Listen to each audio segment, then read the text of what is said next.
Okay guys, I thought I'd do things slightly different today. As you can see, we've already got the lock disassembled. I thought it'd be really interesting to show you the mechanism inside before we actually get this lock picked. This is actually an 8 wafer Miwa lock. It's actually a Japanese lock. I believe this is probably an earlier version of the Miwa U9. I do actually have a Miwa U9 there, which we will feature in a video very shortly. As you can see, we've got a bank of 4 sliders or 4 wafers one side, and of course 4 wafers on the other side. As you can see, the reduced tips on each of the wafers there, so obviously this lock will jump into quite a dramatic full set as we go through the picking process.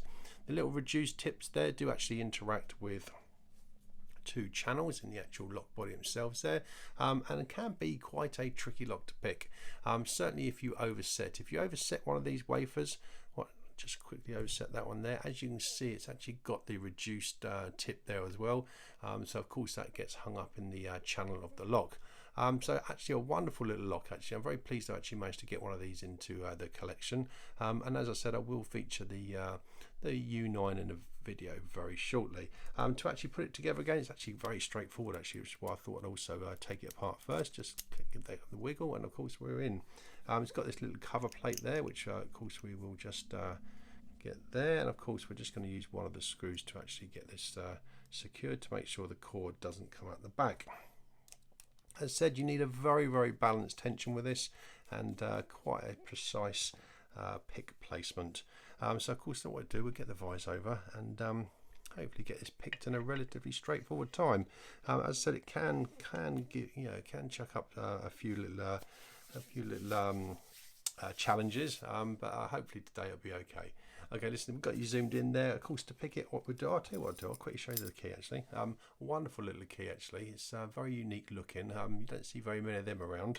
And of course, the lock works absolutely flawlessly, as you can see.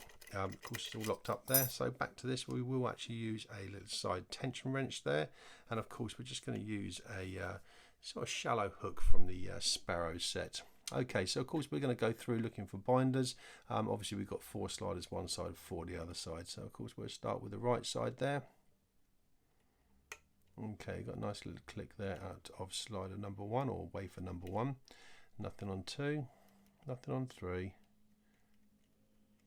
and 4 feels fine. Nothing on 1, nothing on 2, 3, and 4. It's going to increase the tension slightly. Nothing on 1, a little click out of 2, nothing on 3, 4's binding, got a nice little click out of 4 and a little bit of rotation on the core there as well.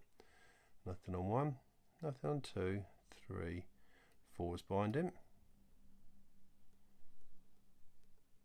Okay, got a nice little click out of 4 at a time and a little bit more rotation on the core. It's going back to the right side, nothing on 1.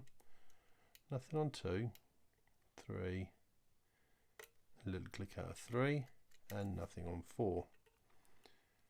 Nothing on 1, 2, 3,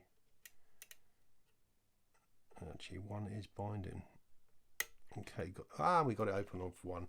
Not too bad at all there. I thought I actually overset that, so yeah, so I'm actually quite happy with that. It's actually quite straightforward. As you can see, we're well and truly open there as well, which is rather good. Listen guys, hope you enjoyed that. Quite a tricky little lock to pick. Needs a very balanced tension and a very precise pick placement, and you can get these open relatively straightforward. If you are interested in seeing a magnetic Miwa lock, I'll leave a link in the top corner there. Listen guys, thanks ever so much for your time. Please subscribe, and of course have a nice day. Thanks guys.